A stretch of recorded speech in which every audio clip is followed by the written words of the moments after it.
We're going to call to order the meeting of the Planning Commission for this evening, and we'll start out with a roll call. Thank you. Beginning with John DeVoe. Yes, here, present. Jeff Watson. Here. Ken Hartsfield. Here. Vicki Good. Here. Jerry Penland. Here. Peter Scanlon. Here. Charles Schrader. Here. Steve Stannard. Here. And for the record, Ellen Carrick is away tonight.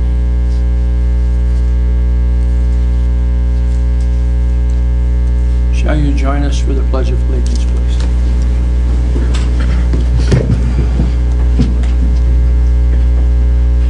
Pledge allegiance to the flag of the United States of America and to the republic for which it stands, one nation, under God, indivisible, with liberty and justice for all.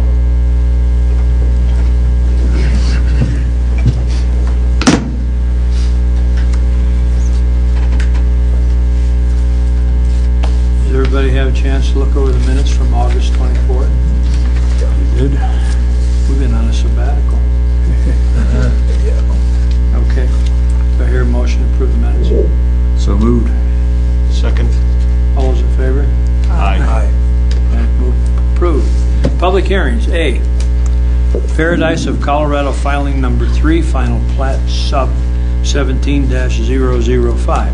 Request by North Peak Properties, LLC, property owner, and Mark McNabb, Mark 8 LLC, applicant for a major subdivision of 1.93 acres into 3 residential lots and a 248-foot length of a 50-foot wide ROW Peregrine Court in the west 1/2 section 19, Township 12 South, Range 68 west of the 6th Prime Meridian in the city of Woodland Park, Teller County, Colorado. Yes, ma'am. Thank you, Mr. Chairman. My name is Laura Pellegrino, and I am the city planner.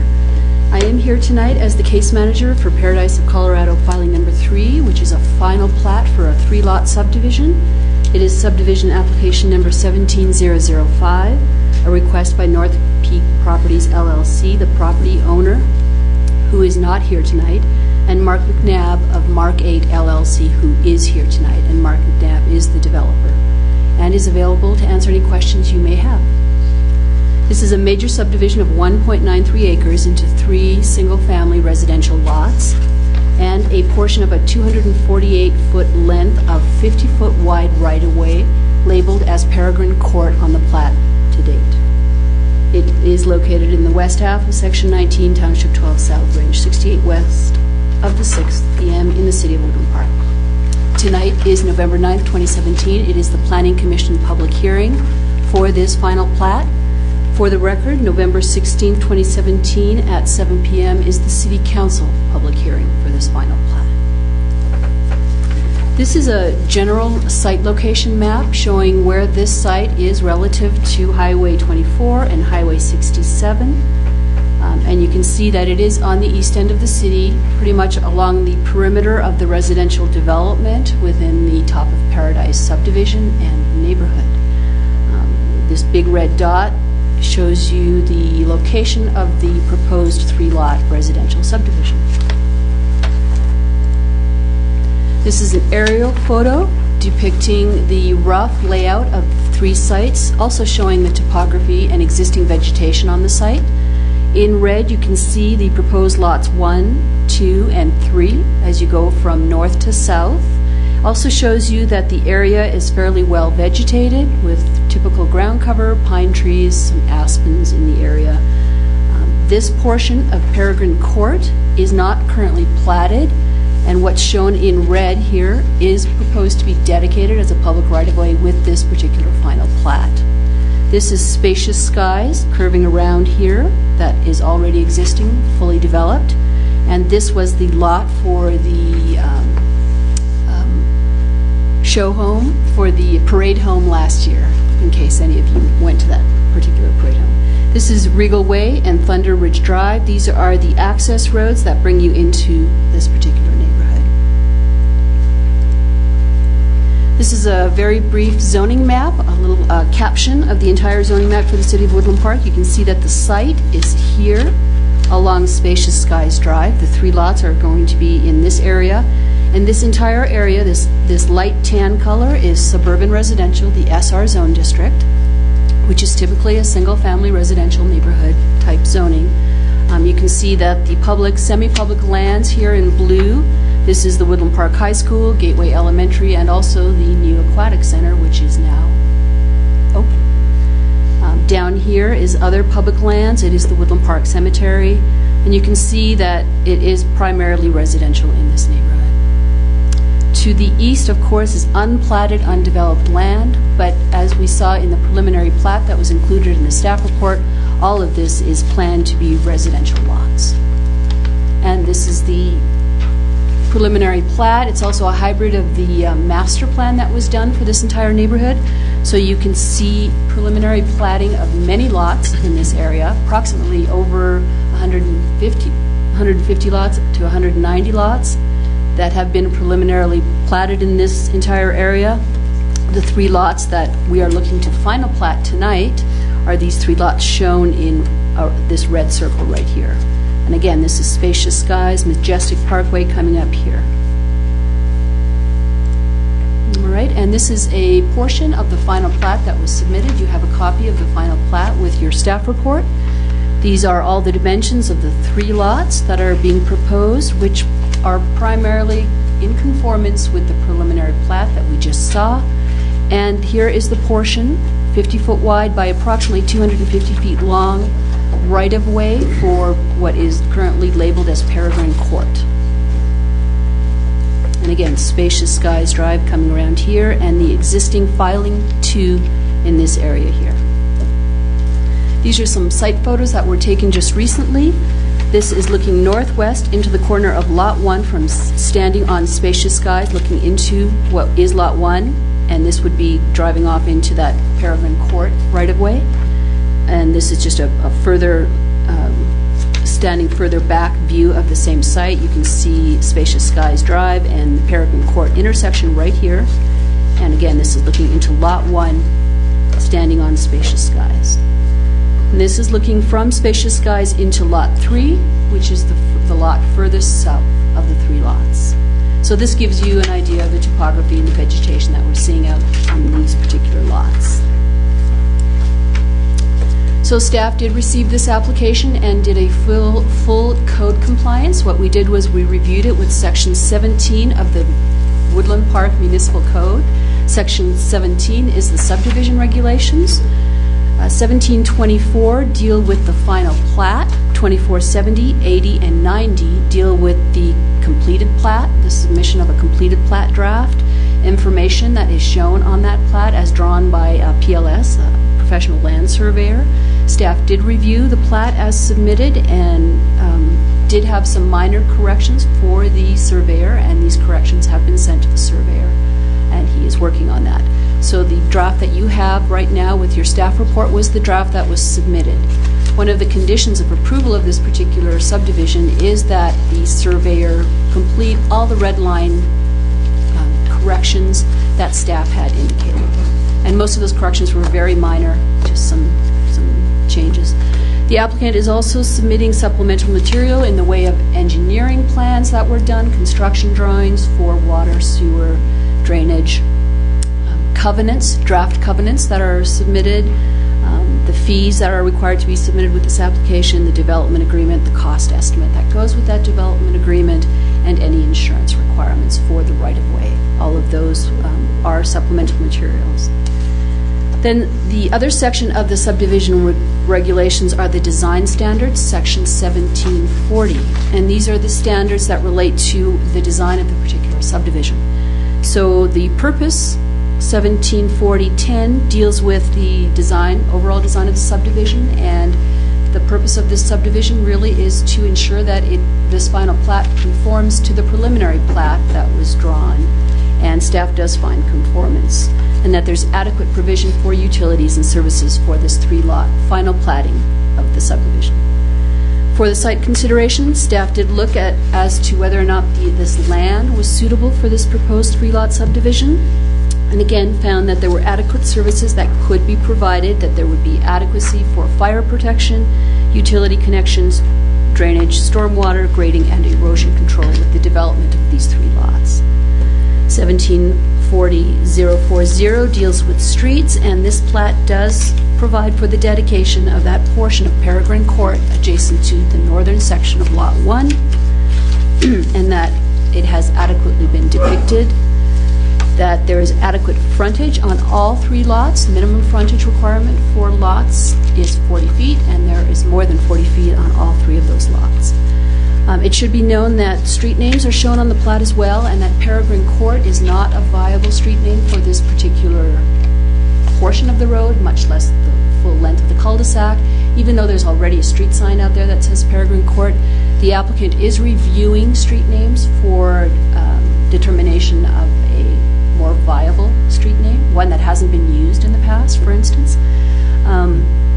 And that will be the street that is reflected on the Mylar. So in your plat that was included with the staff report, you'll see Peregrine Court. That will be changed.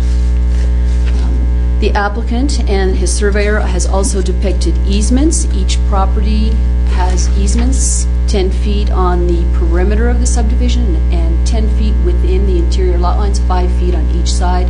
These are easements for utilities and drainage for this particular lot. Staff did find that the size of the lots and the configurations are very buildable and feasible. And finally, that the land use intensity ratios in terms of maximum impervious coverage does allow for a viable building envelope. The maximum 20% site coverage is not onerous for this particular lot or the sizes of these particular lots. So staff does find compliance with Section 17 of the subdivision regulations, and that all of the requirements have been met. For a final plat, we also have code requirements related to a referral for this application. We did send a referral out to the Public Works Department, the Utilities Department, Parks and Recreation, IREA, Northeast Teller County Fire Protection District, Black Hills Energy, CenturyLink, and TDS Cable. We only received comments back from Public Works and Utilities, who did not have any substantive comments. Any comments they had are reflected in the red lines that were sent back to the surveyor for changes to the actual plat. Parks and Recreation did review, I believe they reviewed the referral. We have yet to hear back from them. Really all they're commenting on is the parks fees for this particular application. Since it is a new 3-lot residential subdivision, they are charged park fees, which the developer is well aware of and has no objection to. Other requirements in the code are public notices. We did send adjacent property owner letters to everyone within 150 feet of the perimeter of this proposed subdivision. We also published a legal notice in the Pikes Peak Courier for tonight's public hearing, and we posted property signs along each of the properties, notifying people that drive by and the neighborhood of tonight's public hearing. So staff does state that this application has met all the referral requirements and all the public notice requirements and all the code requirements of the municipal code of the City of Woodland Park. The staff recommendation is that the Planning Commission recommend to City Council approval of the Paradise of Colorado filing number 3 final plat, subject to 5 conditions, and I'll summarize them real quick here for this presentation, but the full wording that should be read in the motion is as per the recommendation in the final page of the staff report. So condition number 1 is that prior to recording the Mylar, the following corrections shall be made. There should be a plat note that limits the site coverage to no more than 20% of each lot pursuant to the requirements in the municipal code. And finally, that the surveyor make all the red line corrections recommended by staff. And we are still working through that process.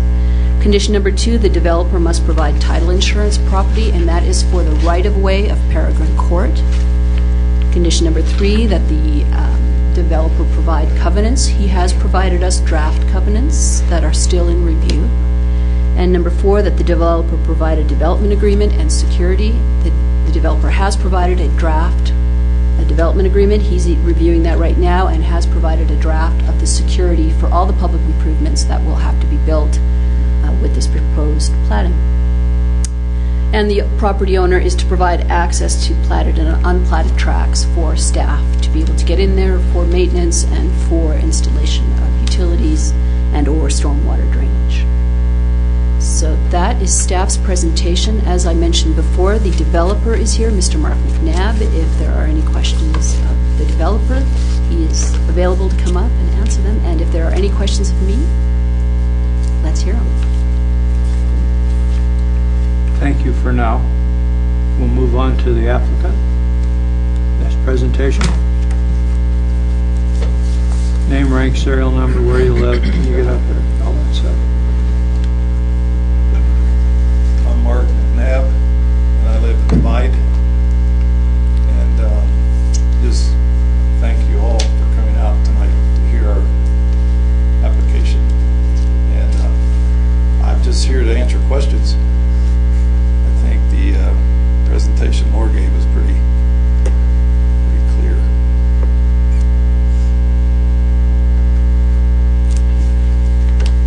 I have a couple questions. I'm not sure. Maybe you could answer them. Maybe Laura needs to come back and address some of these things. Peregrine Court, it's paved 100 feet or so. Is pavement going to extend for full depth at this point? We're going to extend pavement to the end of the far north side, I think it is, of Lot 1 to be part of the plat that you see. So complete the construction inside the plat Yeah, we'll be area. doing pavement, curb and gutter, and storm drainage. Are there any other utilities to be extended in the street? I believe the utilities is pretty well all in up to the north side of Lot 1 at this time. Anybody else? You said you had more than one. Well, I guess the other one's for Laura, but I'll wait till she gets back up. Okay. But thank you. Anybody else? If not, we'll move on to Planning Commission, ask questions of staff and applicant. So, you're up. Well, thank you. Laura, you had a recommendation number 3, developer to provide covenants. And you said that was preliminary's been submitted, but it was under review. I was just wondering, what criteria are we reviewing covenants for a development? We don't. We just make sure that they submit them. We know that the covenants are supplied. We do not do any of the drafting of the covenants, or we don't enforce the covenants. We are not a party to those covenants at all. So it's just a matter of having copies for the record, and the developer or property owner develops the content of those ordinances. Correct. Or And- covenants, excuse me. And it is my understanding that the covenants that have been drafted are very much, almost 95% the same as what was drafted for filing 2, which is the existing subdivision. Thank you. Anybody else? So what we'll do at this time is open public comment. Do we have a sign-up sheet? Now, I know he told you to have sign up because we'll get to everybody. We'll just go through this, okay?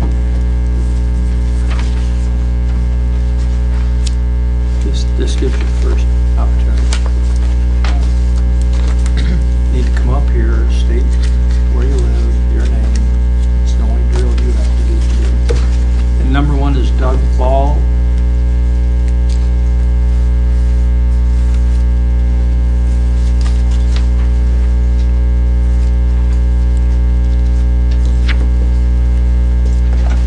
Good evening, Commissioners. My name is Doug Ball. I live at 1050 Wintergreen Court, which is right off of Majestic Parkway and Paradise Estates.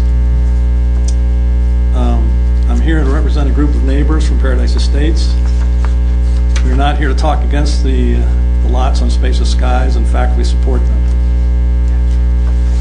We're here because this development is the first, of the large tract of land above Spacious Skies Drive.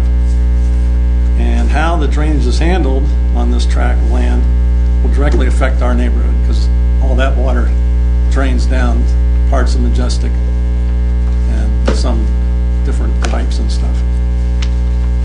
The wrong way, I'm sorry.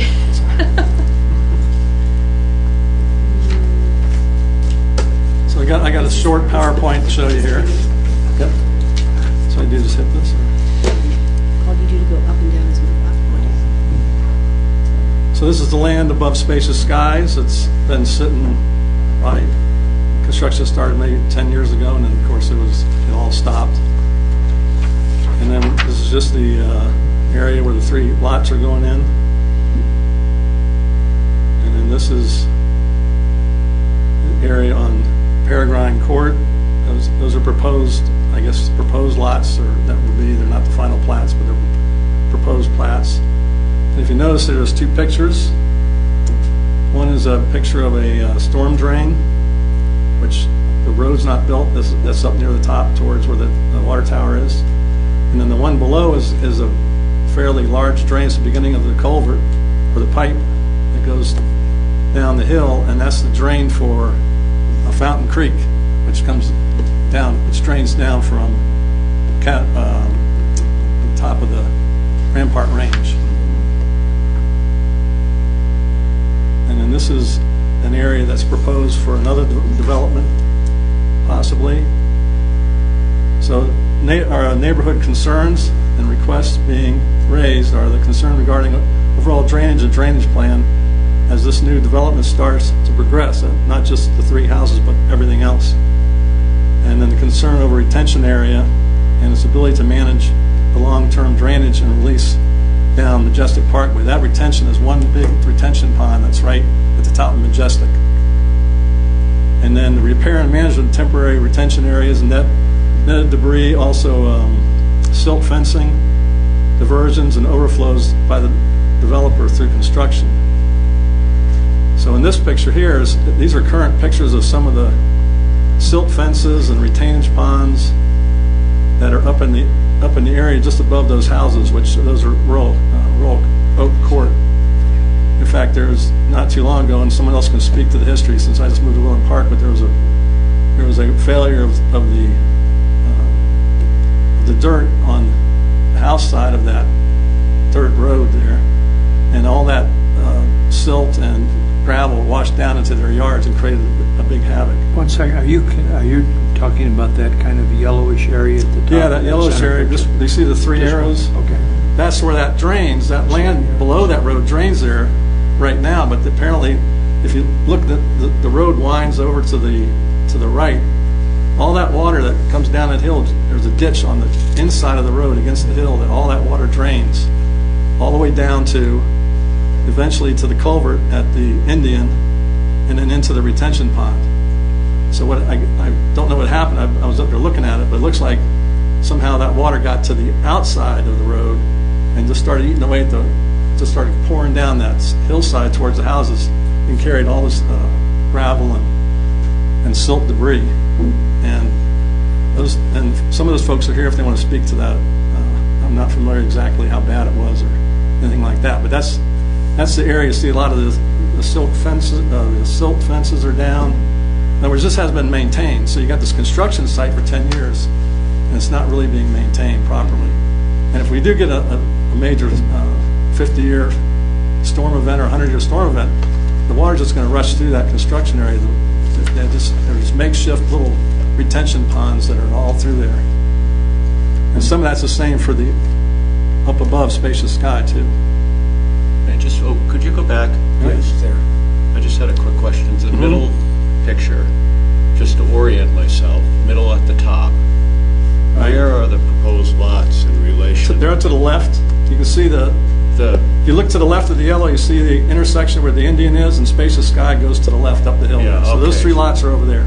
Okay, that's what I thought. I just didn't want to presume. So they're in that platted area just where there's already developments. Yes, okay. And eventually all this will be developed, and that's our real concern. Right. In fact, when you look at this picture here, this one here is an aerial that shows all the drainage that's going to go from Rampart Range, the top, all the way down. You know, off to the left, there's a little yellow arrow there on the left side. That's where the water tank is. And you can see how much land is above that. And then if you go over to the right, is that area that was in orange before. Actually, that water drains even further to the right of that, onto that dirt road that you see.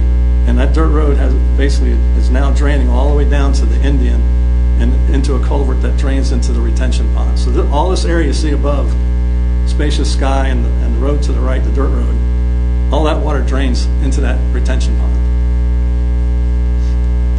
Who owns that land up there? Is that That's part of the whole National thing? Forest. It's National Forest. Above that. And in theory, are we allowed to make comments, or what's the protocol? Ask questions, if you'd like. Yeah. You can ask questions of the gentleman. Yes. Mr. Dugval. You can ask questions of me. Okay, I didn't want to just jump in. No, you can do it anytime. But, so looking at this slide, and I'm not going to do this to every slide, the proposed, the new lots, so to speak, or the lots that we're talking about tonight, the three of them are part of the same, they're part of the same problem or challenge that, right, that you're, as the existing homes are, they all are exposed to the same issue. Yeah, okay. So there's nothing, you're not suggesting there's anything unique about these lots. It's more of a concern around the... We're starting into this area. Got it. And right now, you look in that area, if you walk that area, you see these man-made retention ponds that Yes. sort of spill into each other's Okay. ditches. And Thank you. okay. But you're saying it's hodgepodge, nobody's maintaining Yes, it. there's nobody really, and if there's a problem, then they address it, I guess, where they had. Okay. If you look at that yellow area before, if we go back to that yellow area, I was just up there the other day, and it looks like the water was coming down the dirt road and got diverted into that towards the houses, and then it just ate away the side of the hill. And now someone's cut a big slice through the ditch, through the berm that water was directed to the left. Now it goes straight through. So apparently somebody went up there and tried to deal with it. Is the property owner doing that? No, I don't think so. I think somebody else did it. Well, I'll comment after Okay. we get Okay. through Well, Mr. You can speak to that if you want Ball's later, presentation. after we get done with this. So here's Majestic, and if you look to the upper right, that's the Indian, and if you look, now this is, yeah, and then going straight up is Spacious Skies, and then below is kind of hidden is that dirt road that goes to the other area. It's going to be developed eventually. So this is just, if you look at this, the retention pond is just, it's actually pointed out in that first top picture. That's the big retention pond. And then over there to the right are the two culverts that collect all the water that's coming down the hills and then direct it into the retention pond. And if you look at Majestic, and going towards Paradise Circle, which is down at the bottom, here 24, there is no, what happens is the retention pond fills up about 10 feet, starts going out this drain, and we'll look at the picture of that. Then it spills out on the Majestic, and then Majestic has to carry all that water more than halfway down towards Paradise Circle before it can go into a culvert. That's 1,700 feet. Some people probably already know this. Now, the next picture shows an aerial at an angle, and you can see this is down to Wintergreen Court. And so that's 500 feet from where the retention area is, which is up near that paved there. You can see the asphalt turns into brick pavers or concrete pavers. That's where the retention area is. So apparently in a major rain event, which you can see the picture on the right, the water was coming down. It was all muddy and stuff. And it was coming down with such velocity that it actually overran the slight berm and curb on the corner and where you see the arrows. And it went to that man's, I don't know if he's here to speak or not. He couldn't make it tonight, but it went into his window wells, and it cost him $80,000 to fix his house. And the insurance didn't cover it because it was water that came in through window wells, not real floodwaters. So he ended up paying for that himself, and I don't know how long ago it was. It was fairly recent. I think we missed something here.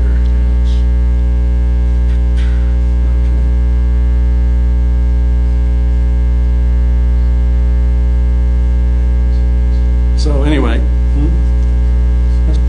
that was it. So the fact is that before all this was developed, Fountain Creek came right down through where Majestic Court is now. And so it carried all the rainwater to wherever it was going, once it got to near 24. So when they developed I guess it's Paradise Estates, up to the top of Majestic. They kind of covered that all up and dealt with it how the best they could. I don't know what the approval was of that or anything, but so the problem now is, I thought I had this. I was going to read this. So you've seen the watershed and how it comes into that retention pond, and then when it fills up enough so it can come out this 24-inch pipe, which is actually near the bottom of the retention pond. At the top of the retention pond, which may be 30 or 40 feet, I don't know what it is, didn't measure it, but there is a weir up there for maybe the 100 or 1,000 year storm that would spill over that. So this only fills up about this deep, and then it comes out that pipe. Now, if you get a big event where you get some head in that pond, because the pipe coming in from, there's a large pipe, 40-inch pipe, 44-inch pipe that comes in from all the stormwater drains into the retention pond, right by the Indian there. So if you get that much water coming in, it's going to fill the pond. It can't get out that fast, 24-inch pipe, but it's going to come out with a head. That means it's just more water is going to be forced to that 24-inch pipe. It's going to go right on the Majestic and flow 1,700 feet, and it's going to hit a bunch of drains that have small pipes, like 20-inch pipes, that go over to a ditch. And there's a ditch that runs along Majestic near the end. So, anyway, if anybody has any questions. Have you raised this issue with anybody else in the city government? Not yet, but we're planning on doing that. We just wanted to get this on public record that there's concern at this point. It sounds like, and correct me if I'm wrong, you're more concerned about the overall development of all this land, not 3 lots. That's correct. And that's just the start of it. So you're really concerned about the overall master plan for drainage because of what you've seen living up there up to this point. And the fact that the property to the right has no plans for development. It's owned by the ex-developer's daughter or something like that. And there's no plans right now for that. So that's just going to sit there. It needs to be maintained somehow. I understand what your concern is. That's fine. Yeah. I'm just trying to get a grasp of it. Mm-hmm. So there's no per se objection to... Oh, no, we have no objection to the 3 lots we're talking about tonight. It's, again, I'm probably just reiterating what John and others have said. It's more the sense that there's 100+ other lots Right. out there and this big chunk of land, and nothing's been done to the drainage for Right. over 10 years. That's correct. Okay. In fact, there's nothing you could do with these lots to Yeah. assist it, because Yeah. they drain into the streets. No, it's... Okay. When you say that's Fountain Creek that Mountain starts Creek where? starts up at Rampart Range. Yep. Up on Road. top of the ridge. And it comes right down to the top where the water tower is, goes into a drain, and there's a culvert there that I assume eventually comes into the retainage pond, because the retainage pond culvert's like this big around coming in from So this that's development like area. The headwater of Fountain Creek up there. Yes. And Fountain Creek, and there's another creek to the east, I guess the east, that it feeds into this area too, but it feeds in more on the other side of this whole development area. I'm not sure I posed the question to you, but so from there downhill, is the drainage system sized to take the load from above or not? It is. With the preliminary plating, there were drainage and construction drawings that were submitted. They were approved in 2006, and so they don't conform to our current drainage regulations. But as this develops in portions and parts, it will be reviewed with our regulations, and we will be reviewing all of the proposals for the drainage system with each plat, each final plat that comes in, much like we did with this 3-lot plat. Our city engineer did review the drainage system and the construction drawings and had no amendments for this 3-lot plat. But as it develops along Peregrine Court and other areas of this, we will be making changes as necessary based on our new regulations and based on the patterns and the historic flows that we're seeing. I guess what their concern is, and I would have the concern this as well if I lived out there, you don't want to have a mess like a guy had $8,000 repair. $80,000. $80,000. $80,000 repair, and because the groundwater's never covered, it's only, you blow a inside you're fine, but outside don't work. There's Anyhow, other areas, I too. hope that I'm sorry. it wouldn't develop, and then we'd be proactive rather than reactive of fixing it if it causes a mess, and then we'll in other words, what you're saying is this will be designed so it fixes it before it's built. With each plat that comes in. But we do encourage Mr. Bell and other landowners to come in and talk to the city engineer, and that's how we find out about these problems, and that's how we'll work with landowners. Okay. Just out of curiosity, we used to live on the bottom of a hill, but we were in county, and they used to come out and clean out the retention pond once a month because the silt was so bad that would land in there, and the levels would be all off. Who's responsible for cleaning that out? Because over the years, it might have started off, for instance, a grade of 10 feet, and now we're looking at a grade of 6. It's not, whose responsibility is it to clean those? Is it city or developer? The detention pond that Mr. Ball was speaking about near the roundabout, has been dedicated to the city.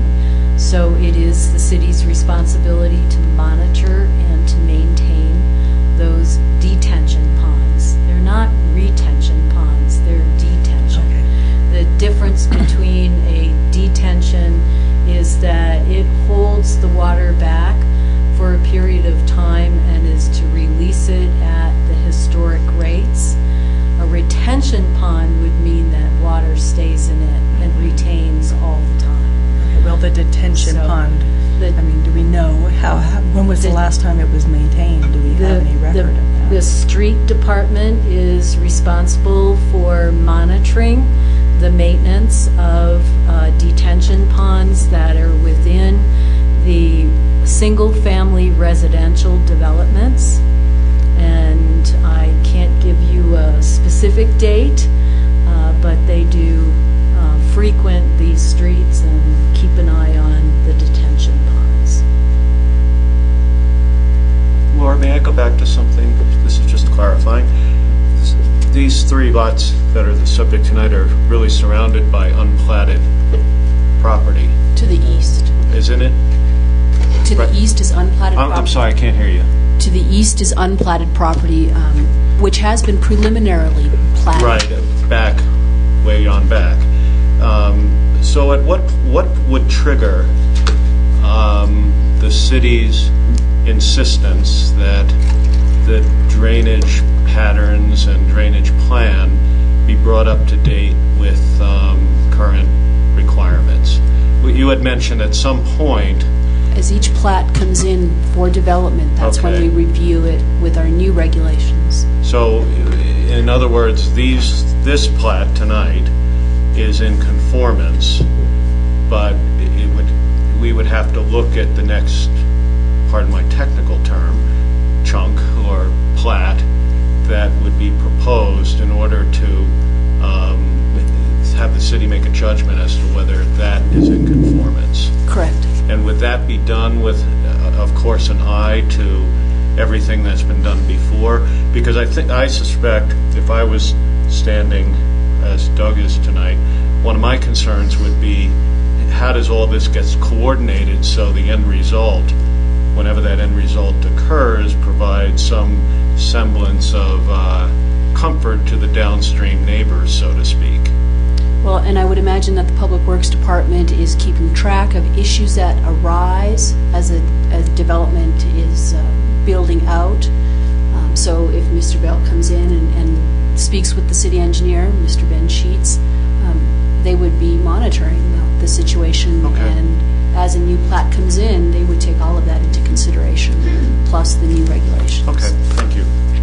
But the plats are kind of piecemeal, like Yeah. 3 lots out of a That's 100 or what so they're lots. So concerned about. seems like you got a bigger problem than the individual three lot plats that So- someone ought to be concerned about. So to talk a little bit about the process and to let you know that it wasn't overall piecemeal for this subdivision. The portion that's the Majestic Parkway was developed in the early 90s. It was part of a preliminary plat called Paradise Estates, filing number 7. And at that time, filing number 7 was looked at for this drainage system, and it was determined at that time in the 90s that Majestic Parkway was going to carry the stormwater, basically in the curb and gutter. Then in the early 2000s, when the Paradise of Colorado was being developed, there was a whole new drainage plan done, and in fact the detention pond up at the top of Majestic Park was expanded to be able to accommodate for the preliminary plat that these 3 lots are part of. So our standards are that the detention must detain the 100-year storm, the 5-year storm, plus 75% of the 2-year storm, and that's an accumulative detention. Those are standards that are even greater than most communities. Most communities design just for the 100-year storm. We include both the 5 and a portion of the 2-year storm. So the City of Woodland Park takes drainage very seriously. We know that it has to be addressed, and that these 2 developments, basically they were 2 large developments as part of Paradise Estates filing 7, and then the Paradise of Colorado preliminary plat filing 1. So it was looked at with this entire drainage basin, knowing that the water is coming off, the stormwater is coming off the Rampart Range, Forest Service land into this basin, and then getting collected, detained, conveyed, and released into eventually the main channel of Fountain Creek. This is one reach of Fountain Creek. It's not the main channel for Fountain Creek. The main channel runs down behind Safeway, behind Walmart. We live on this side of town in the Arkansas Basin, the Arkansas River Basin. And so we are at the headwaters of Fountain Creek with these reaches that all come into the lower area of the south side of town. So again, drainage is very important to the city. We do have good standards. I was not aware of this flooding until tonight, so I don't know how long ago it happened, whether the city clerk was made aware of that or the engineers at that time. We don't like to see things like that happen, certainly. And then to speak to the erosion that is off to kind of the southeast of this area, that was part of the 2005 development, because there is now a water line that connects the new water tank up over to King's Crown. And so that water line was installed at that time, and the previous developer, he started roughing in the roads, and we will definitely take a closer look at that. Thanks. Anything else? Thank you. All right, thank you very much. Thank you. Dan McClendon? Yeah, I don't think I have any additional comments versus what Okay.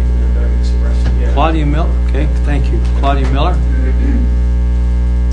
Same drill. I'm Claudia Miller. I live at 810 Majestic Parkway, and we've been a resident on Majestic Parkway for the past 19 years.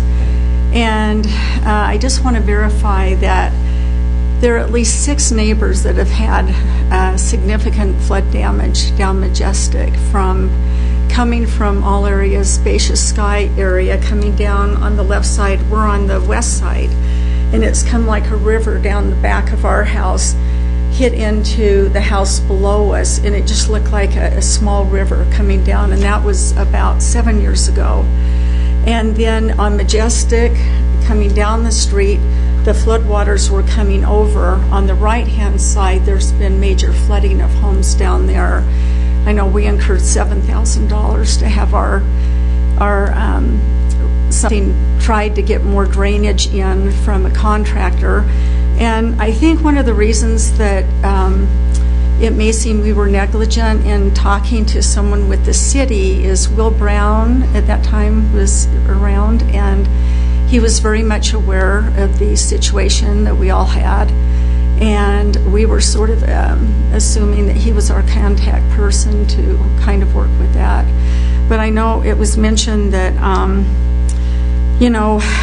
let's see, our flooding, this was not a 100-year storm. This was 7 years ago, where we had, it was like 2 rivers, and it happened so fast.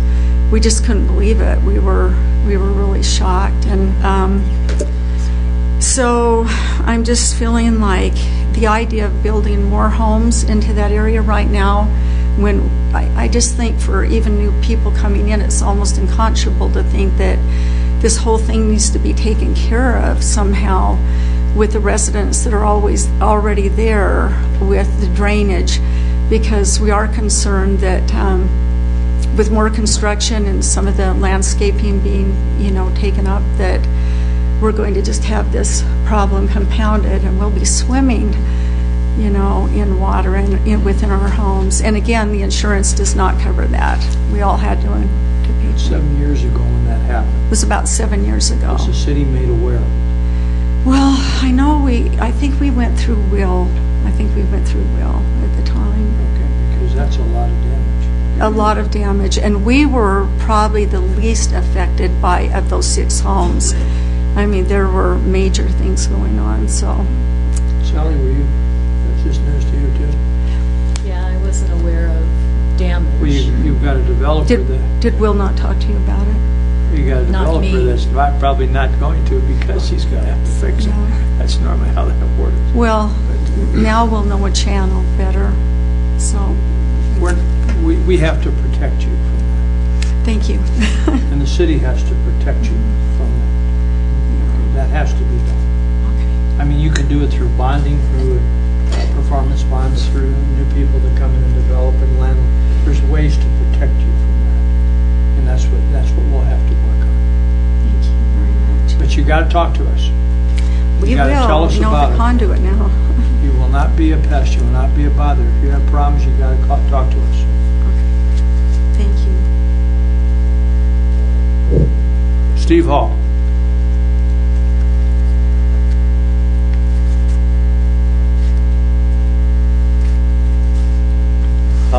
I'm Steve Hall. I currently live at 1131 Royal Oak Court, about ready to move into a house at 1000 Regal Way.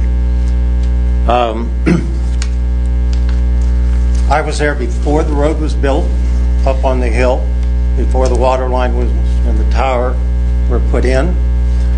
And we probably had the first flood, because it was in the spring. We moved in December on Royal Oak. And fortunately, it didn't come into our house. But we had 3 inches of red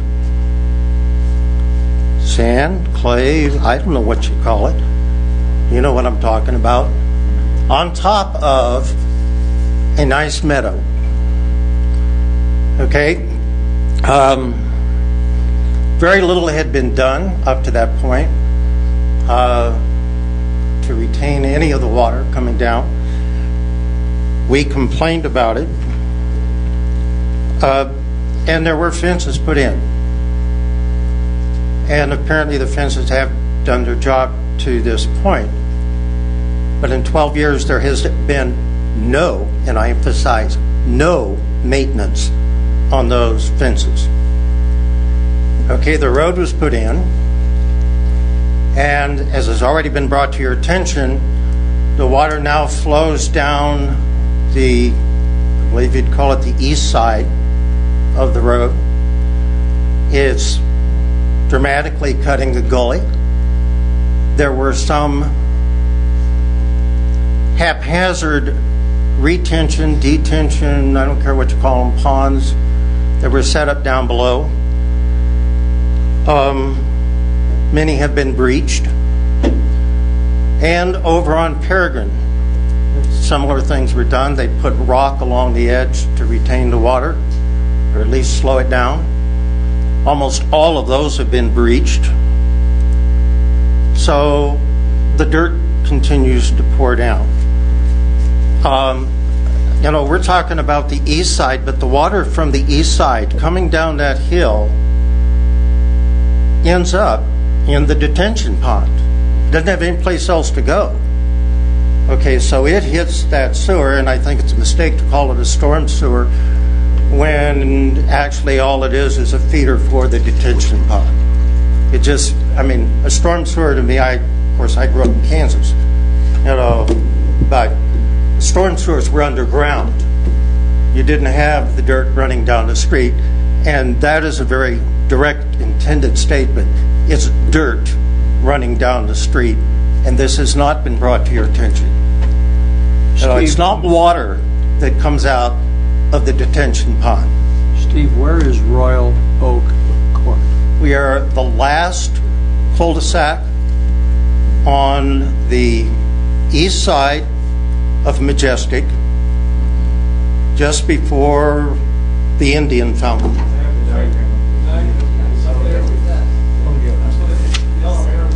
Yeah, all the yellow areas. In this picture, all the yellow areas, arrows are pointing to my house. Oh, that is. All those fences, almost all of them have collapsed, in part at least. Since, you talk about the city maintaining or being responsible for the detention pond, since Will Brown left the picture, it has never been dredged. It continues under serious rainfall to flow mud, not water. And if I were a resident, the city would be, that had this kind of mud coming off of my land, the city would be all over me. You would not allow it. I know you wouldn't allow it. So I don't understand why it's okay for a retention pond or a detention pond to send all this dirt on down when, as a resident, I have to be meticulous in the way I control erosion on my land. Okay, so, that's part of it.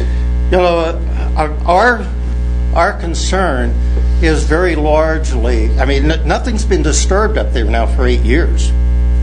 But gradually all of these things, the fences, the dikes, the smaller ponds, all of those have just collapsed because nobody has done anything. Whether it was the bank, Will Brown, the city, nobody. And it's all come to the point where we're looking at potentially major problems. Let me ask Sally a question. Sally, that property up there, that yellow property where all the fences have collapsed now, do we know who's responsible for that? That's under still the ownership of Will Brown's family. So he'd be the person responsible. Right. Just trying to figure out who would have to knock on who's door, that's all. Okay. All right, because we got to figure out who's responsible. Yeah, we will send our inspector out, and they will be contacted and given a certain period of time to repair if there is sediment runoff and erosion going on. So we'll send a notice of violation to them, and they'll have a certain period of time to fix it. One final thing, because it's been brought up, and only because it's been brought up, on why things weren't brought to the city. When this first came up for our land, I brought it to the attention of the city. I cannot remember who I talked to. Hopefully he's gone, because basically I was rebuffed. You know, why are you against Will Brown in his development? That was put back on me.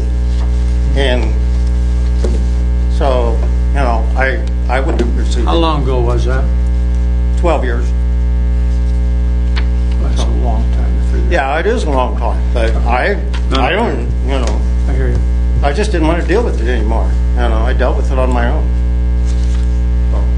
I'm sure glad you folks came tonight. Any other questions for me? You're fine. Now we'll see if more wants to come up here. So are the detention ponds put on a regular rotation to check the status on them?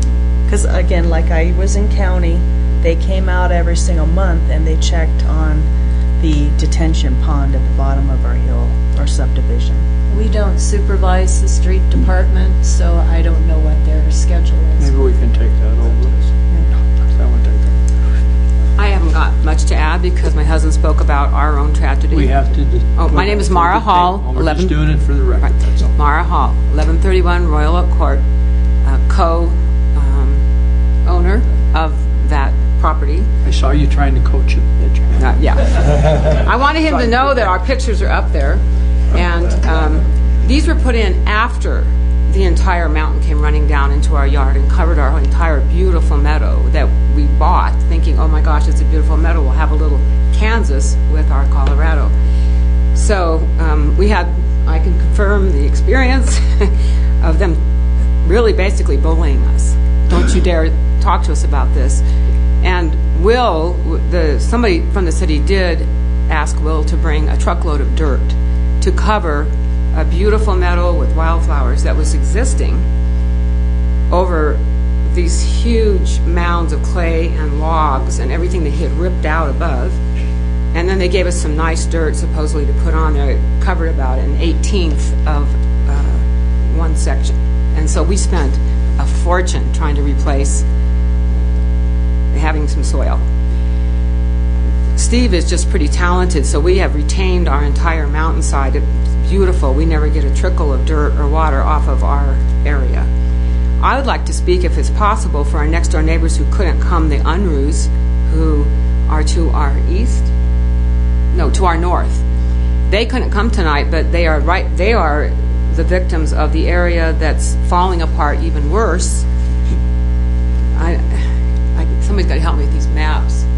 To the okay, so have those people come in and talk to Laura, Sally. Okay, well, anyway, just to say, because they couldn't come tonight, they're our next door neighbors. You have them come in and talk to us. They had a complete waterfall coming down their property this summer during the rains. Yeah, you saw the waterfall. Okay, so that's all I had to add. Charge admission. I'm not trying to make light of this. This is a real problem if you're a landowner out there. Claire Morgan? Chuck Morgan? It's wise her husband. So, anybody else that didn't have their name on the list want to get up and say something? You're certainly welcome to do that. Hearing there? None. Yeah, let me go ahead and say something. Yeah, Dan and I was on the second one. I live at 811 Majestic. We lived there less than a year.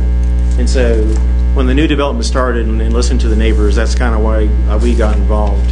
And it really wasn't the objection here, the objection of the 3 lots, but it's really to say, hey, as this really develops and how much neglect has been up there, we need to take care of it, to really protect the neighborhood and as well as new development as well. Yeah. And so that's really kind of it. Yeah. And so what we can do to help the neighbors, and look or help the city identify those things, we'd be more than happy to help do that. Super. Thank you. Yes, sir. Name, rank, serial number. Hi, I'm Joel Pilger. I live at 821 Majestic. Basically, my home sits also near the 3 yellow lines there. And my wife was just saying it would be worth adding to the record that several years ago in one of these big incidents that we also had the rivers of orange water and mud come in, and it overtook our house and ruined our new basement that we had just finished, so we got to do it twice to the tune of about $45,000. So also just further evidence, not good stuff. Thank you. Yeah. Thank you. Anybody else? If not, I'll close the public hearing.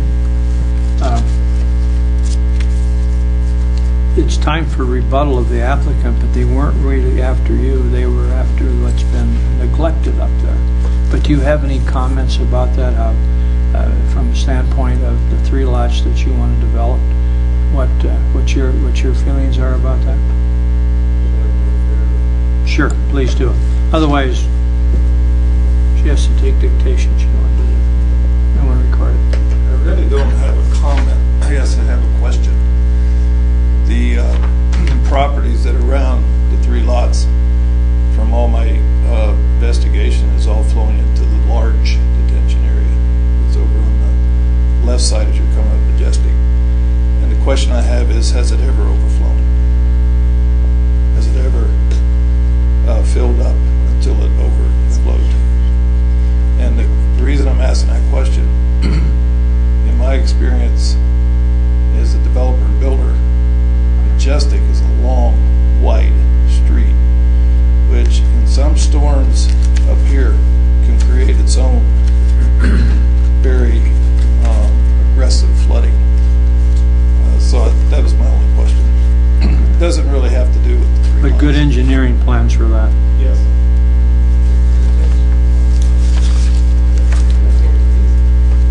Okay. Any final questions from you folks? Anybody got any? We talked about the detention pond being designed for the 100-year storm. Have we had occurrence even locally of storms exceeding that quantity in your recollection?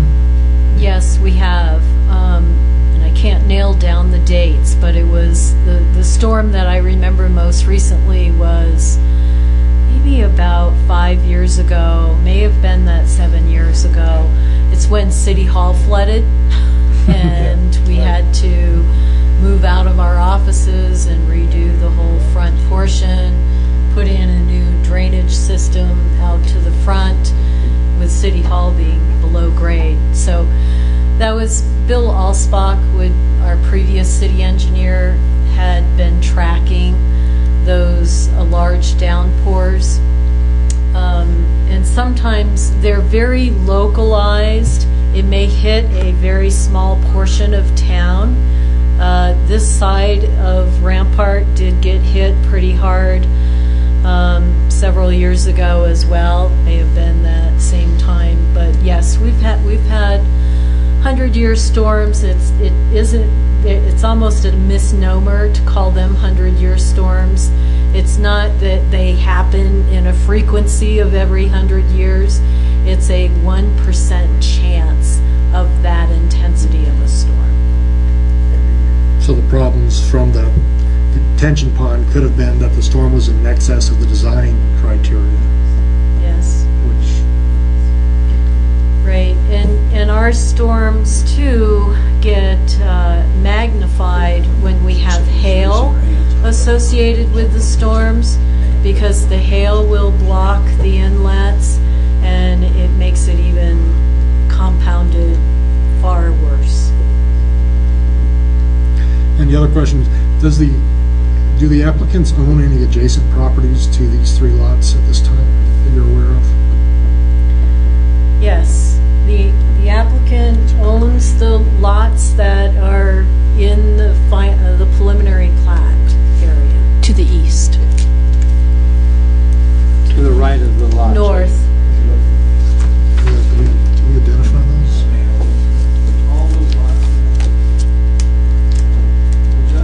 That's not the right one. So this is Peregrine Court right here.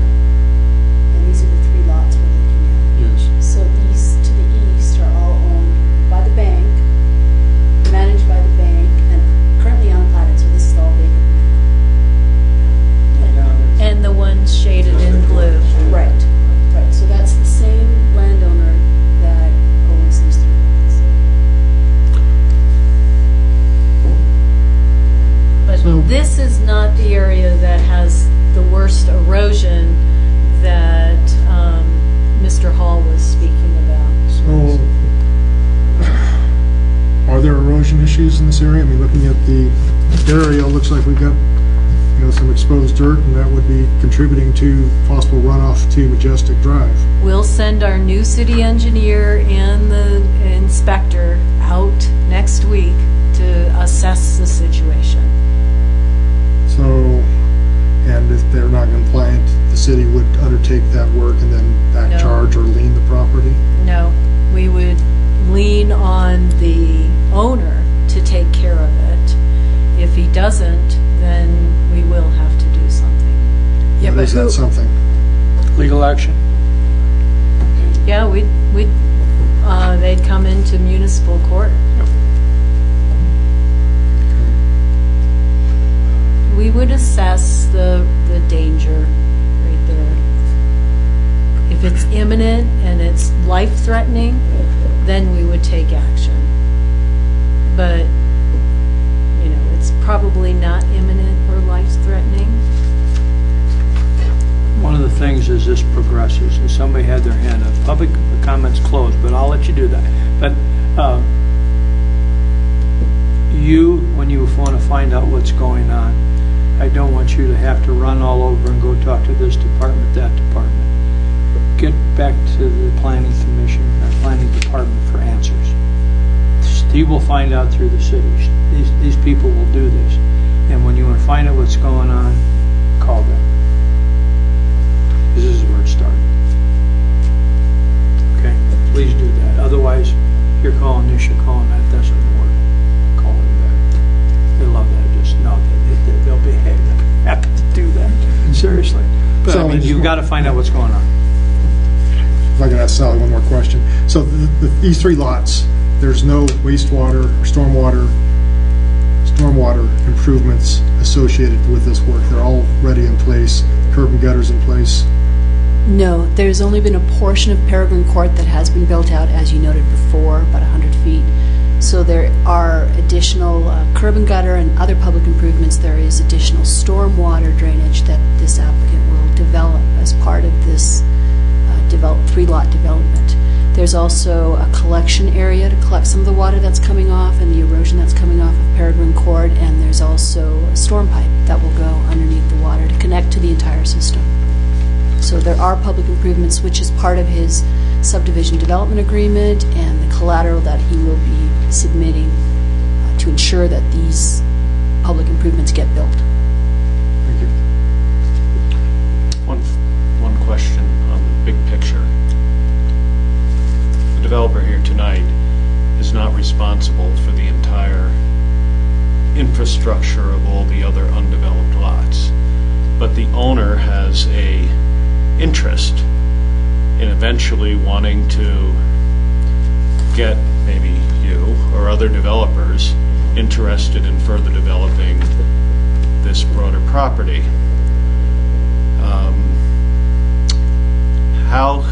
How can we be reasonably assured that if some of the things that we were shown tonight by the neighbors are causal or partly causal of problems downstream, how can we be assured that the developer will ante up and fix them? Can we simply say that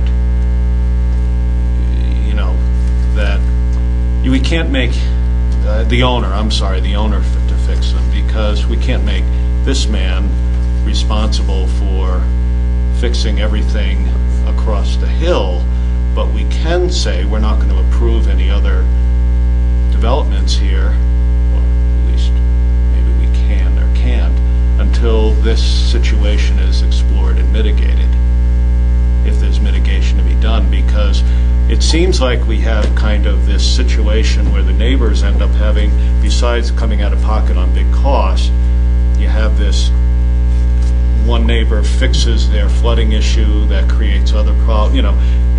What was a coordinated plan 15 years ago is no longer really a coordinated plan because things have failed.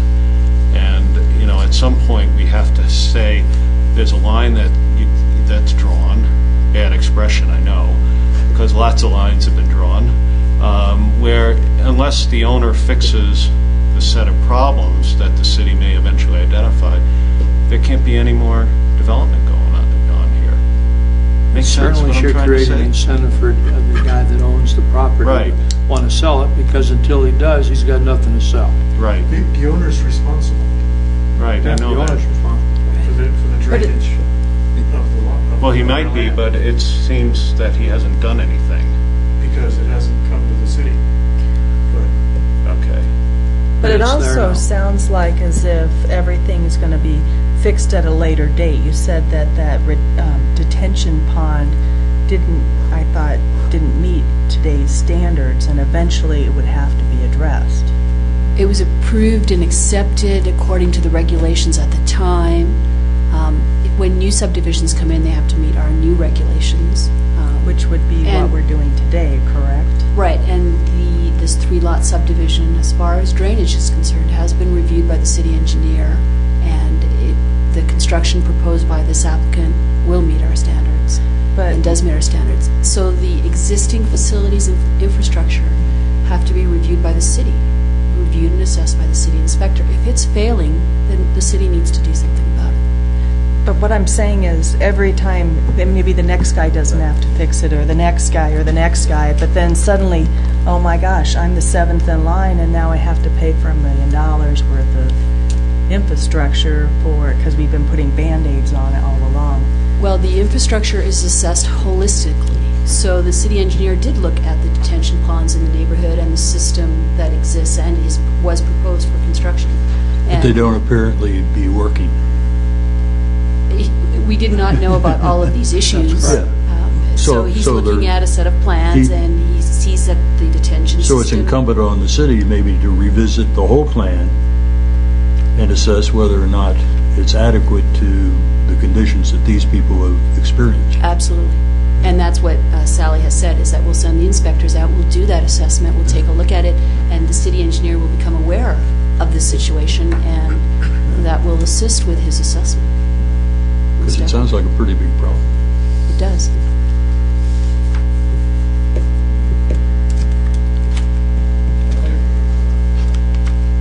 Well, we got, okay. You wanted to ask a question? We'll allow one more kind of public comment, okay? I apologize, I didn't sign up. I thought my wife was going to, she covered it all. And she did. There's only a couple things. First of all, that detention pond, we've looked at it. I live 2 houses down on the same side as that detention pond. And when we get a heavy rain or a lot of snow melting, whatever, the water builds up to a certain level, which he said, and then it comes out. It's a big chute that it comes out of right onto the street. And I mean, there will be water coming out of there that overflows that chute. That's how fast and rapid it's coming down. And then it hits the street, and it just takes out everything on both sides of the street. I mean, it takes out the front. You can look at the driveways on the front end. They're all cracking and breaking up because this water comes down there, you know, in that volume. I don't know what can be done about that, but the overflow doesn't do any good because it's not a retention pond. But that's one thing. And what my wife described as a flood we had in our crawl space, we weren't prepared for the amount of water after that retention pond was built that was going to come down the right side that wasn't going into the retention pond between our back of our house and the hill, and it's just kind of like a stream. And it has so much water in it, it hits our neighbor's driveway, and then the driveway is elevated a little bit and it shovels it back out in the street. I'm just saying that's just like a river coming through the backyard. And the other problem, and nothing you can do about that, but it takes every pine cone in its path all the way through that, and by the time it's done, he can hardly get out of his driveway. But I'm just saying that there's a lot of water that we're talking about here. And our concern is not just the 3 houses. That's obviously not going to make it any worse or any better. But it's the whole development up there, I think, we're concerned about, that if nothing's done, that we're going to have serious problems down the line. So those were the only 2 things I want to bring up. Thanks. I was on city council when one of those major storms took place. And I remember Mr. Brown coming in and talking to us, because where that whole project started, where the pavers started, down at the bottom of it, the houses, if you're going up the hill on the right, were totally wiped out. And I remember having seen Will work out there with a backhoe trying to patch that thing. And I don't know if that's ever really been fixed properly. And that needs to be addressed too. It really does. Because I recall that now, and I remember sparked by the whole thing. You remember that I was on council when that took place. Okay. Yes, sir. I just wanted to say that in my observation of this is that a lot of the damage being done is because development wasn't completed. And I think if you look over on Thunder Ridge where it is completed, I don't believe there's any mitigation that's needing to happen over there. So I think the benefit of at least addressing developing as we go, because we have mandatory engineering design to catch up with what's happening, would probably be a positive thing. Because especially all the stuff over on the east has nothing to do with the owner that I'm working for on the west, and that's where a lot of the problems are coming from. But it all stopped, which really I don't think was anyone's fault at the time. It's the economy and everything else. So we're sitting with undeveloped land. And when you have undeveloped land, you can't mitigate the water and what it's going to do. Correct. Thank you. Now, we get to begin deliberation. I have a suggestion. I don't think it's his fault. No. I don't mind approving that, but I would not like to see one other thing done out there till we get a report back from planning and from the city, and have that at one of our meetings here, and you people come back when you see it to find out what is the problem and how is it going to be fixed and how is it going to be addressed. I agree. Can somebody make a motion? Make a motion on your item or the entire package? This or... We approve the 3, but nothing else in the future until we get a report back on this stuff. Not fair, those folks. Anybody else agree with him? I second that motion. Question? Wait a minute. Did we have a motion? Confused. Well, we really want to be confused. We want to. May I try to make a motion? Sure. Oh, yeah. Okay. You're watching. So I move that we accept the staff recommendation on this proposal and approve it, including the 5 items on the last page of the staff recommendation. And I don't have to read them all. Laura duly instructed me. But that we also add that the city must fully inspect and evaluate the engineering, drainage issues that have been brought forth by the neighbors and by the lack of maintenance of the surrounding undeveloped properties, and that be brought back to the our planning commission, and we discuss, and this is a long motion, that we discuss and evaluate it prior to any further approvals of any further development in this area. Second. Just like I said it. I know it's long-winded, but I tried to capture that's the fine. essence. That's better put than I would have. Good job, Peter. We have plenty of seconds. We need a call for question. Just to remember, you are recommending to City Council. Okay. It's not a mandate.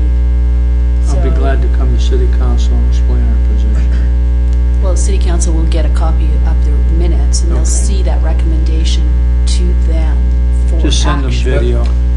But it could be a very strong mandate, in effect, if the next time we get a request for approval, we disapprove it because we didn't get what we were asking for. Certainly. It's a mandate with emphasis.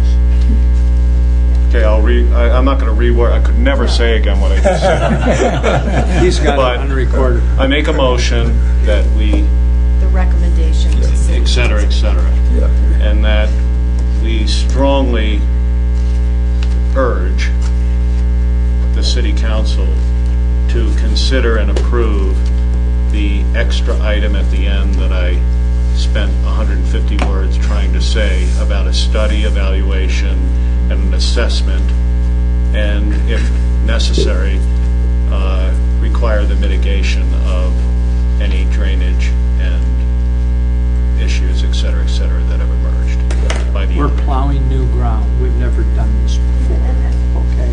We normally just vote on something and it's concept, all right? But it's worthy. It really is. Does Now that we'll have fit? That fits. Okay. That fits fine. Laura's got the roll call. Ready for roll call? All right, Jeff Watson?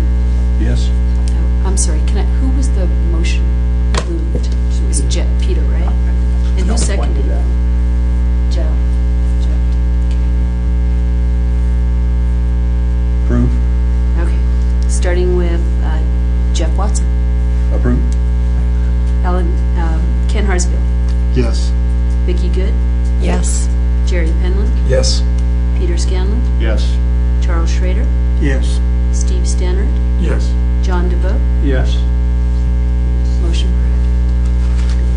And I want to thank the neighbors for being here. And next Thursday is the City Council meeting, so I would encourage you all to be here next Thursday as well, to be able to share your information with the City Council. And at that time, the city engineer will be here as well, and the city manager. So they'll hear your concerns. So thank you. Will the city council see our motion in writing? Yes. Yes. Thank you for coming. Thank you for making us aware. Because somebody spent lots of money trying to fix this thing, and that's a shame. Should never happen in the first place. Thank you.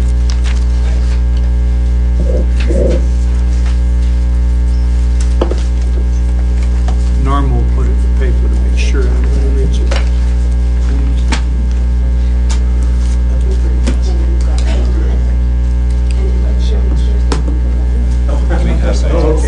We're on the same side of the ranges, but down further.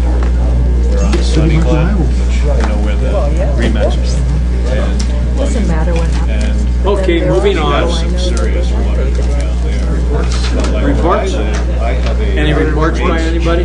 Yes, Thank God. I have some She's got a reports. report. I'm around the corner of the town, and there's this... Could you all vacate the room so we can finish our meeting? Thank you. And we had to you walk spend a out lot of of money church. to clear our property as we built our house. Thank you.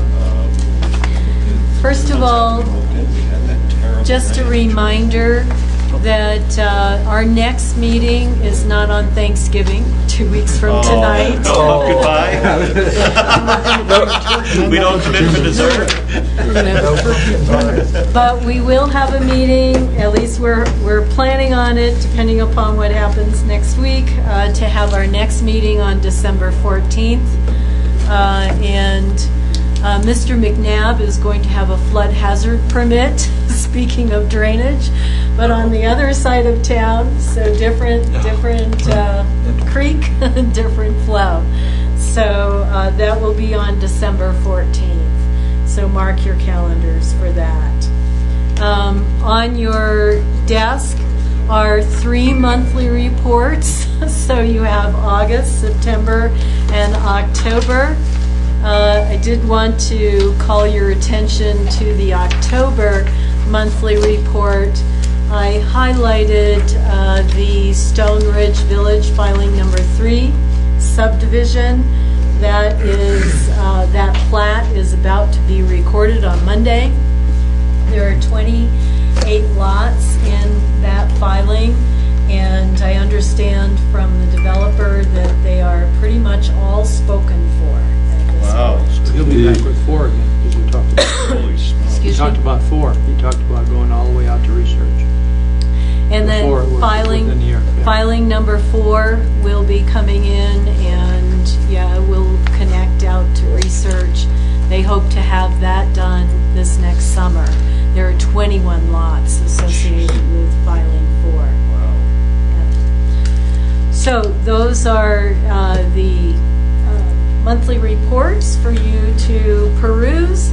The 2 previous months, I highlighted the parking audit and the walking audits that were done, and Jerry participated in some of the follow-up meetings, as did Ellen, but Jerry is prepared to give you a little summary of what we discovered. Yeah, this is just from the notes I took during the feedback meeting. As far as parking goes, Woodland Park does not have a parking problem at current time.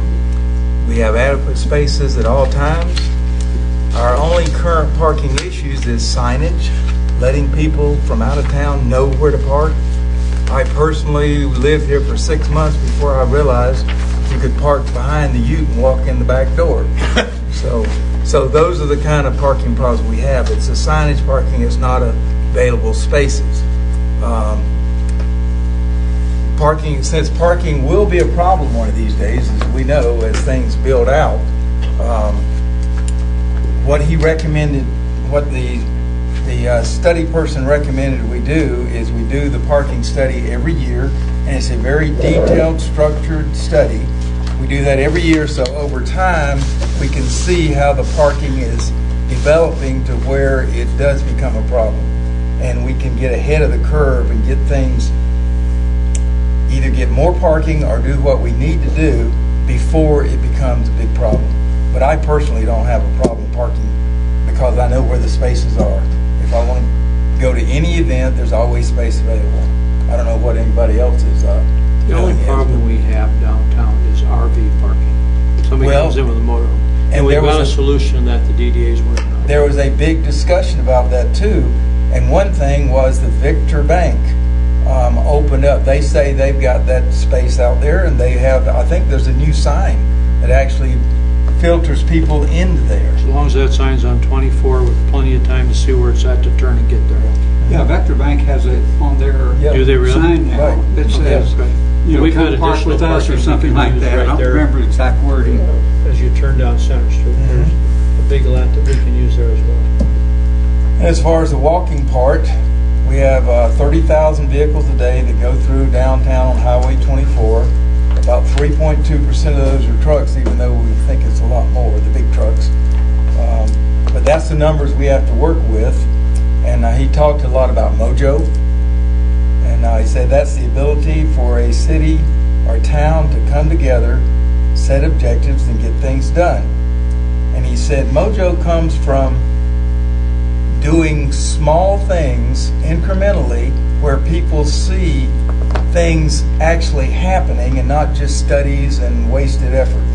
So if you can do small things, then over time the big things will happen.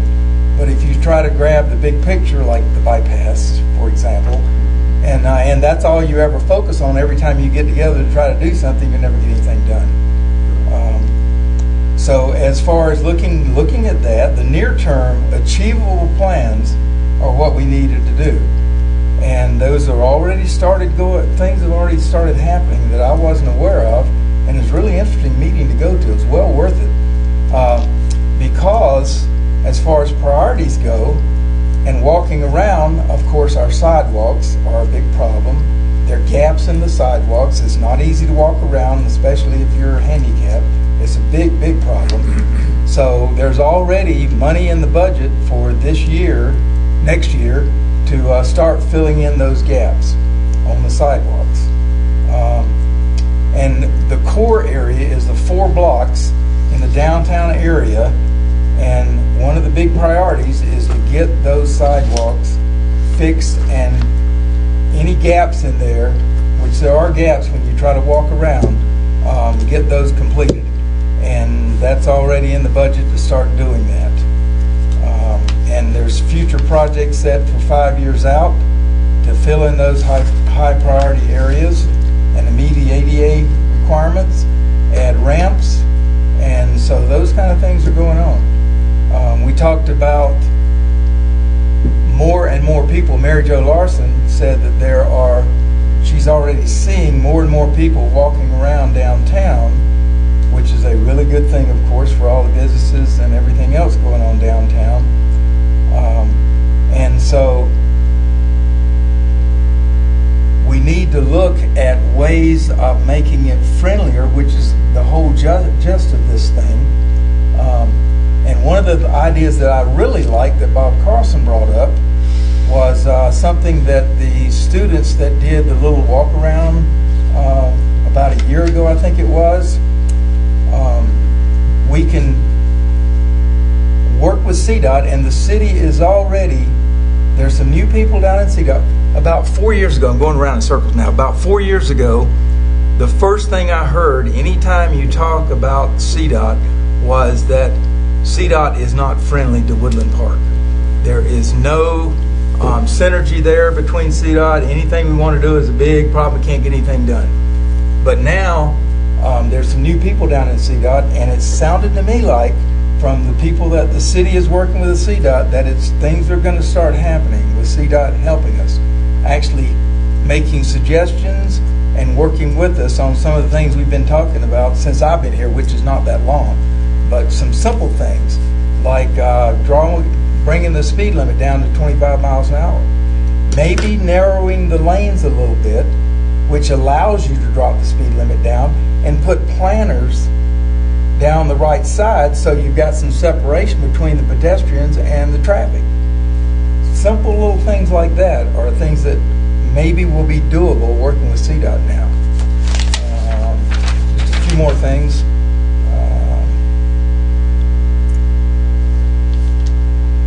Yeah, he said, it's interesting, I always thought one-way streets were good for downtowns because it gives you a little more separation for walking and all, and it's better just to know cars are going in one direction. But this expert in the downtown walk around area, he said it's not good for walkers. One-way streets are bad because it allows you. Most people drive faster on one-way streets, no matter what the speed limit is.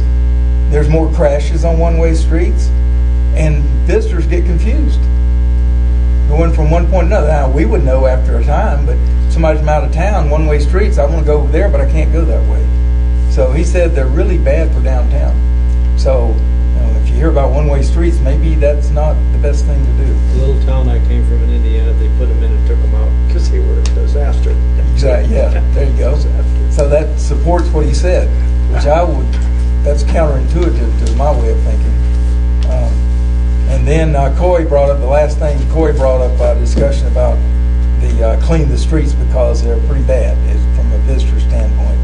And water, oil, sediment runoff is a problem, but the city said that's doable, and they're already looking into that. So that's all I had. The city came through downtown about a month ago with a backpack blower, and they cleaned up all the sidewalks. All I don't know how far they went, but the whole core area was done now. They cleaned everything up. Well, we were fortunate that our new public works director and city engineer did attend these meetings, and so he heard some of the feedback. And one of the things he is doing is refocusing the street department to sweep the downtown streets more frequently. So that's a change in their standard routine. And then the other thing was that it was suggested that we add crosswalks Oh, yes. adjacent to Highway 24 on the local streets so that the pedestrians feel more protected and the vehicle drivers are more aware that you're crossing a crosswalk. So Ben Sheets, took that idea to CDOT, as well as all these other ideas. We shared everything with them, and they were very pleased that we've spent the effort and time to study the parking and the walking. And sure enough, CDOT said, we'll do the crosswalks for you. So we're still waiting for them, but they sounded like they were going to add that pretty immediately to their striping schedule. We had a big discussion about 3 years ago in one of the studies here about the speed limit and trying to drop it down. And the big discussion was that CDOT will never, ever do that. But what I thought was interesting was that there were 4 or 5 downtown areas that he brought up, pictures and all, of good things to do, good downtown areas, the kind of things that we need to do here. And the first thing he brought up was all the speed limits are 25. But ours is 30, and we have the same situation. So he said that should be a no-brainer to get that done. We need a group of ninja warriors that will come out at night and replace it with fake signs that say 25. But that's also on the table with the discussion with CDOT, is to consider doing things like that, because just to slow the speed down would help. What about property owners getting the weeds and maintaining the appearance of their properties? Did that come up in the... Oh, yes. It did, yes. Yeah, there was a discussion about that. But when the guys came through for the blowers, they cleaned all the weeds out too. Same time. They did? City took them all out. I'm glad there's focus on cleaning up the downtown area, because one of the business owners literally attacked us.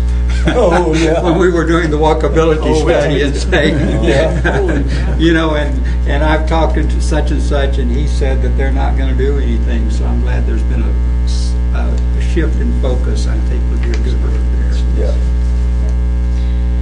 And the last thing I have that I think, Peter, you might be interested in, the Trails and Open Space Coalition has a large grant to study the Ring the Peak vision around Pikes Peak. And they're hosting an outdoor recreation forum on November 18th.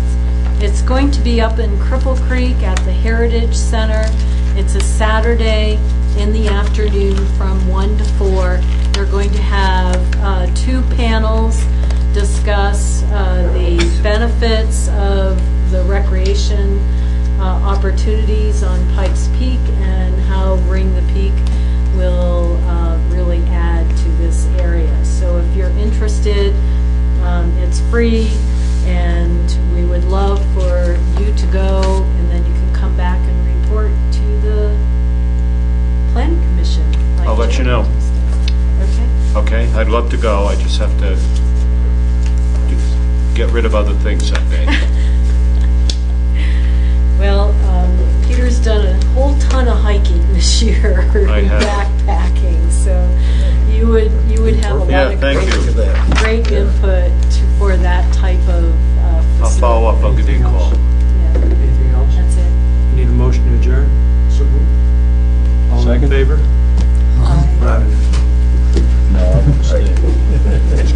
Hey, John, thank you for being my interpreter. I didn't, actually, Thank you for being